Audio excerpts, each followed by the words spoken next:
Alright, so, no motorcycle today. What we have behind me is a 1976 Ford Ranchero. It's going to be my new project.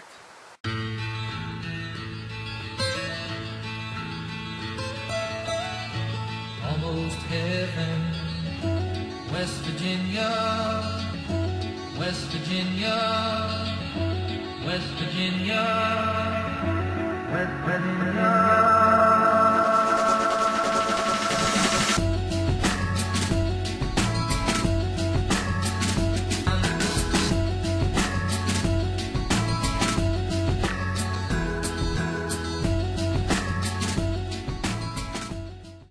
Check out the keychain.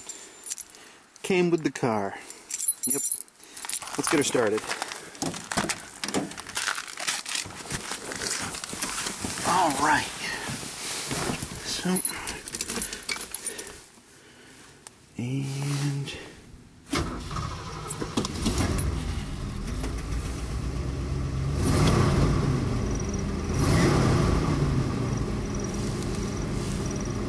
Not too bad.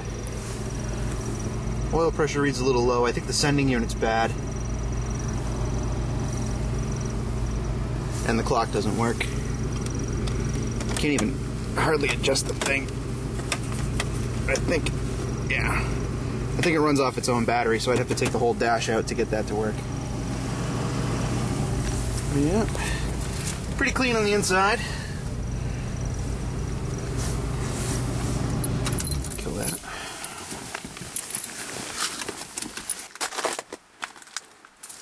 Pop the hood.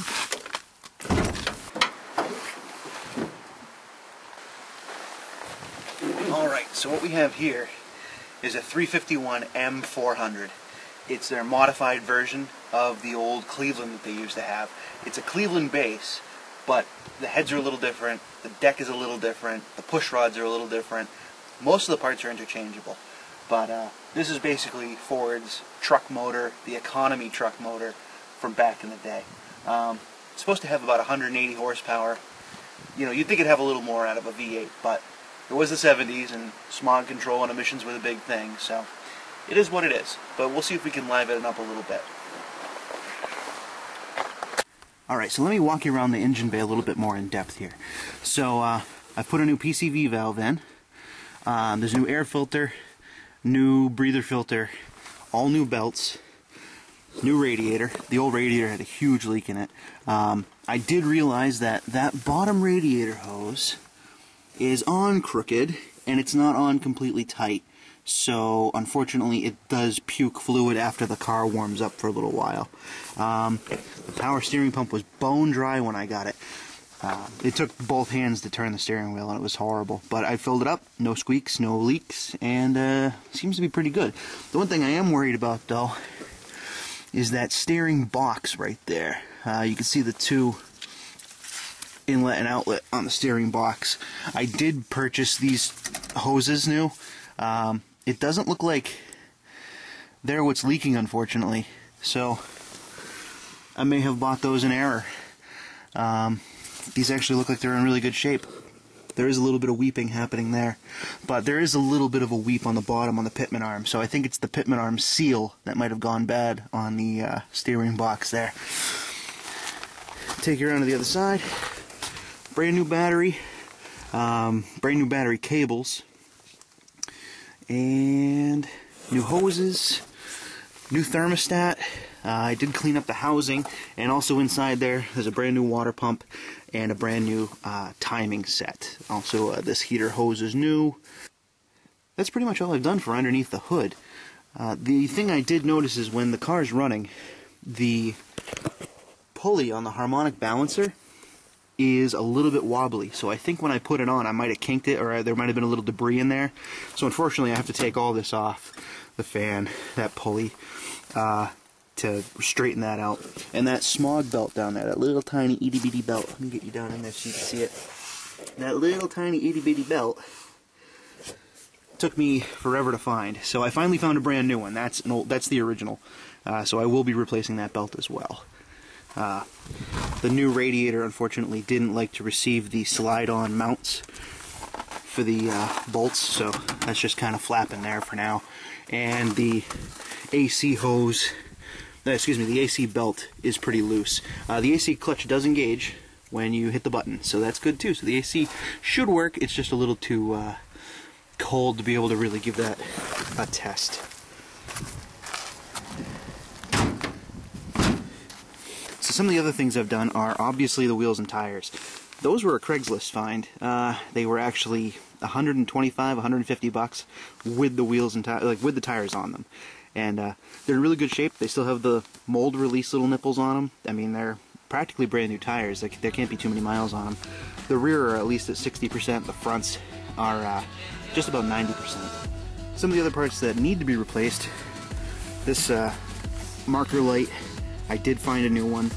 I don't know how to remove this though. I think I might actually have to take this headlight bezel out to get to the bolts that hold that on, because there's no way to get at it underneath. This is new, the gas cap.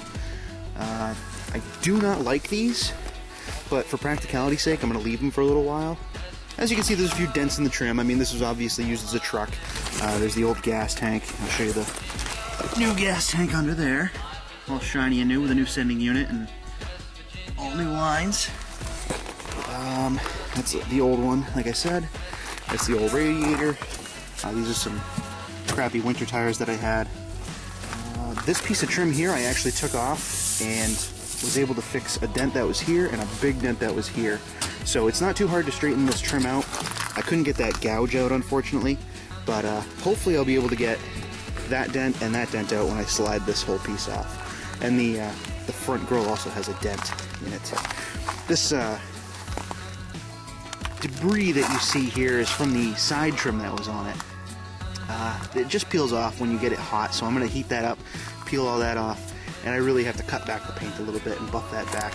There's a lot of discoloration, and it looks like there might have been some attempts at patchwork at some of the little bits and pieces. Like there might have been a scrape or something and they tried to patch it up.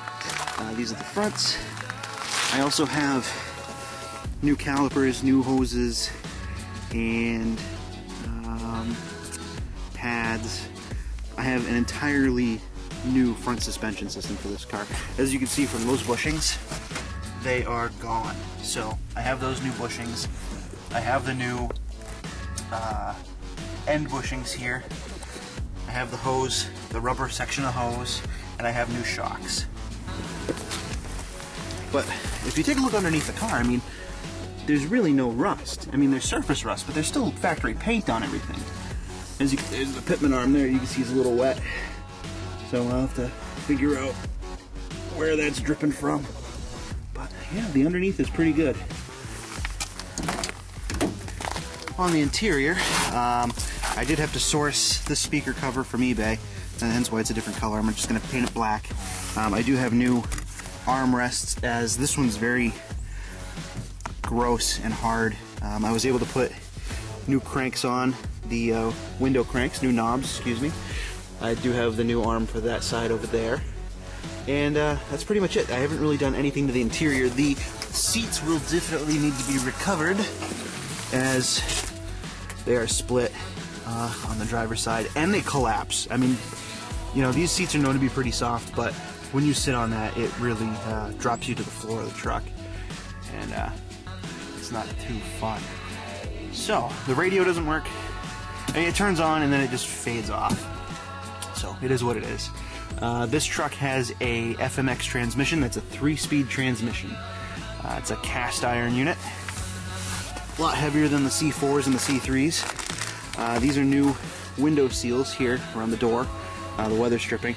I do have to kind of wedge it out a little bit, because I'll show you when the window's all the way up and you go to close the door, it doesn't quite meet along the back of the trim here. So I'm going to have to put a, I have some fender welting that I'll try to wedge behind it. Pay no mind to the mess in the back. This was all, you know, the original hubcaps, one of the original tires that was flat, this big old polyglass tire that was included in the price, another one of those ugly turnbuckles. But back here is probably the biggest problem with the truck, and that is that hole, and this hole. Now what happened is I think it just rusted through because of the abrasion from the clips that were on there, and just, you know, years of being left outside. But as you can see, somebody tried to correct the leak with some household silicone, and I'm not too thrilled about that. And see all this black tar that's all put around the window? This window is supposed to be put in dry from the factory, so I know that wasn't Ford that did that. That was definitely the previous owner who did that. So I have to get in here and scrape all this gunk out, get all this old sealant out. I do have the new seal for the back and all the trim that goes around this, so that's going to be the biggest project, is getting that done. Alright, so that's pretty much it. It's pretty cool owning an old truck, you know?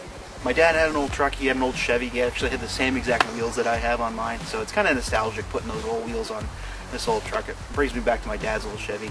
But if you guys like what you see, please subscribe, please like. Let me know if you want to see anything in particular. I have no problem making videos for, you know, how to change your brakes, how to do this, how to do that, and I will be making videos like that, just on my own accord, to kind of document the bringing back to life of an old car. So that's pretty much it. Keep it rubber side down.